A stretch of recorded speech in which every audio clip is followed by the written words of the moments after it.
ಕೇರಳ ಸ್ಟೈಲಲ್ಲಿ ಮಾಡೋದಕ್ಕೆ ಅಷ್ಟಾಗಿರುವಂಥ egg roast ಇದೆಯಲ್ವ, ಇದನ್ನ ಪ್ರತಿದಿನ ನೀವು ಮಾಡಿಕೊಟ್ರು ಯಾರು ಬೇಡ ಅಂತ ಹೇಳಲ್ಲ. ಯಾಕಂತಂದರೆ ಅಷ್ಟೊಂದು ರುಚಿಯಾಗಿರುತ್ತೆ. ಇನ್ನೊಂದು ಏನು ಅಂತಂದರೆ ಮಾಡೋದಕ್ಕೆ ತುಂಬ ಸುಲಭ. ವೀಕೆಂಡ್ ಪಾರ್ಟಿಗಳಿಗೆ ಕೂಡ ತುಂಬ ಚೆನ್ನಾಗಿರುತ್ತೆ. ಒಂದ್ಸರಿ ಟ್ರೈ ಮಾಡಿ. ಮೊದಲಿಗೆ ಒಂದು 5-6 ಮೊಟ್ಟೆಯನ್ನು ಹಾರ್ಡ್ ಬಾಯ್ಲ್ ಮಾಡಬೇಕು. ಅಂದರೆ ತುಂಬ ಚೆನ್ನಾಗಿ ಬೆಂದಿರಬೇಕು. ಅದು ಅಂದರೆ ಅರ್ಧ ಬೆಂದರೆ ಕರೆಕ್ಟಾಗಿ ಬರಲ್ಲ. ಬೆಂದಾದ ನಂತರ ಅದರ ಸಿಪ್ಪೆನ ತೆಗೆದ್ಬಿಟ್ಟು ನೋಡಿ, ಈ ಥರ ನೀವು ಒಂಚೂರು ಸ್ಲಿಟ್ ಮಾಡ್ಕೋಬೇಕಂದ್ರೆ ಮಾರ್ಕ್ ಮಾಡಬೇಕು. ಯಾಕಂತಂದರೆ ಇದನ್ನ ಫ್ರೈ ಮಾಡೋದಿರುತ್ತೆ, ಆವಾಗ ಮಸಾಲೆ ಕರೆಕ್ಟಾಗಿ ಎಳ್ಕೊಳ್ಳುತ್ತೆ.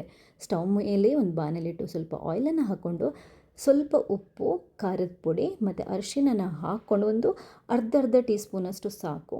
ಈ ಮೊಟ್ಟೆನ ಹಾಕಿಬಿಟ್ಟು ಮೀಡಿಯಮ್ ಉರಿ ಇಟ್ಕೊಂಡು ಕ್ಲೀನಾಗಿದ್ದನ್ನ ಫ್ರೈ ಮಾಡಬೇಕು. ಅಂದರೆ ಎಗ್ಗನ್ನು ರೋಸ್ಟ್ ಮಾಡಬೇಕು. ಈ ಥರ ಮಾಡಿಯೇ ನೀವು ರೋಸ್ಟ್ ಮಾಡಿದರೆ ಸೂಪರಾಗಿ ಎಗ್ ರೋಸ್ಟ್ ರೆಡಿ ಆಗುತ್ತೆ. ನೋಡಿ, ಒಂದು ಸ್ವಲ್ಪ ಅಂದರೆ ಫ್ರೈ ಆದ ನಂತರ ತೆಗೆದಿಟ್ಬಿಡಿ. ಈಗ ಒಂದು ಬಾಣಲಿಗೆ ಸ್ವಲ್ಪ ಎಣ್ಣೆನ ಹಾಕಿಬಿಟ್ಟು 1 ಟೀ ಸ್ಪೂನಷ್ಟು ಜೀರಿಗೆನ ಹಾಕಿ ಹುರಿದುಕೊಳ್ಳಿ. ಅದಾದ ನಂತರ ಸ್ವಲ್ಪ ಬೆಳ್ಳುಳ್ಳಿನ ಚೆನ್ನಾಗಿ ಗುದ್ಬಿಟ್ಟು ಹಾಕೋಬೋದು, ಚಿಕ್ಕದಾಗಿ ಕಟ್ ಮಾಡ್ಕೊಂಡು ಹಾಕೋಬೋದು. ಕರಿಬೇವನ್ನು ಕೂಡ ಹಾಕ್ಕೊಂಡು ಕ್ಲೀನಾಗಿ ಫ್ರೈ ಮಾಡ್ಕೊಳ್ಳಿ.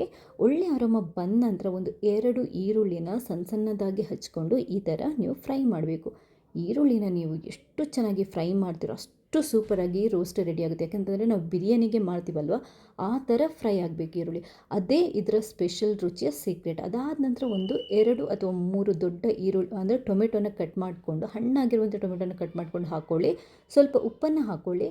ಸ್ವಲ್ಪ ಜಿಂಜರ್ ಗಾರ್ಲಿಕ್ ಪೇಸ್ಟ್ ಬರುತ್ತಲ್ವ, ಶುಂಠಿ ಬೆಳ್ಳುಳ್ಳಿ ಪೇಸ್ಟನ್ನು ಕೂಡ ಹಾಕ್ಕೊಳ್ಳಿ. ಇದನ್ನ ನೀವು ಈರುಳ್ಳಿ ಫ್ರೈ ಆದ ನಂತರ ಕೂಡ ಜಿಂಜರ್ ಗಾರ್ಲಿಕ್ ಪೇಸ್ಟನ್ನು ಹಾಕೋಬೋದು. ನಾನು ಆಗ ಹಾಕಲಿಕ್ಕೆ ಮಾಡ್ತೆ, ಅದಕ್ಕೆ ಈಗ ಹಾಕೊತಾ ಇದ್ದೇನೆ. ಚೆನ್ನಾಗಿ ಅಂದರೆ ಟೊಮೆಟೊ ಮೆತ್ತಗಾಗೋ ತನಕ ಇದನ್ನ ನೀವು ಕೈ ಆಡಿಸ್ತಾ ಇರಬೇಕು. ಅದಾದ ನಂತರ ನಾವು ಮಸಾಲೆ ಇಂಗ್ರೀಡಿಯೆಂಟ್ಸ್ಗಳನ್ನು ಹಾಕೋಬೇಕಾಗುತ್ತೆ.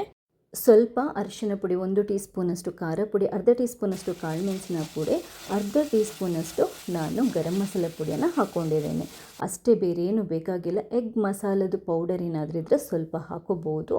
ಕ್ಲೀನಾಗಿ ಮಿಕ್ಸ್ ಮಾಡ್ಕೊಳ್ಳಿ. ಸ್ವಲ್ಪ ನೀರನ್ನು ಹಾಕ್ಕೊಂಡು ಚೆನ್ನಾಗಿ ನಾವು ಕೈ ಆಡಿಸ್ತಾ ಇರಬೇಕಾಗುತ್ತೆ. ಅಂದರೆ ಮಿಕ್ಸ್ ಮಾಡ್ತಾ ಇರಬೇಕಾಗುತ್ತೆ.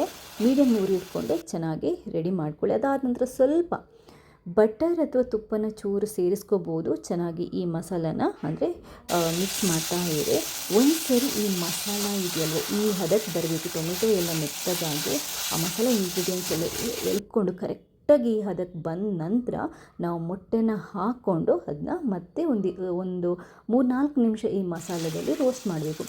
ಆಗ ಅದ್ಭುತವಾಗಿರುವಂಥ ಬಾಯಿ ನೀರೂರಿಸುವಂತಹ ಕೇರಳ ಸ್ಟೈಲಲ್ಲಿ ಮಾಡುವಂಥ ಎಗ್ ರೋಸ್ಟ್ ರೆಡಿ ಆಗುತ್ತೆ. ಎಷ್ಟು ಚೆನ್ನಾಗಿರುತ್ತೆ ಅಂತಂದರೆ ಒಂದ್ಸರಿ ಟ್ರೈ ಮಾಡಿ ನೀವೇ ನನಗೆ ಹೇಳ್ತೀರ ತುಂಬ ಚೆನ್ನಾಗಿದೆ ಅಂತ ಅಂದ್ಬಿಟ್ಟು. ಮಕ್ಕಳು ಕೂಡ ಅಷ್ಟೇ ತುಂಬ ಖುಷಿಪಟ್ಟು ತಿಂತಾರೆ. ಯಾಕಂತಂದರೆ ತುಂಬ ರುಚಿಯಾಗಿರುತ್ತೆ ಇದು ರೆಸಿಪಿ. ಇಷ್ಟ ಆದರೆ ಲೈಕ್ ಮಾಡಿ. ನೀವು ಮಾತ್ರ ನೋಡೋದ್ರಲ್ಲಿ ಎಲ್ರಿಗೂ ಶೇರ್ ಮಾಡಿ. ಥ್ಯಾಂಕ್ಸ್ ಎಲ್ರಿಗೂ.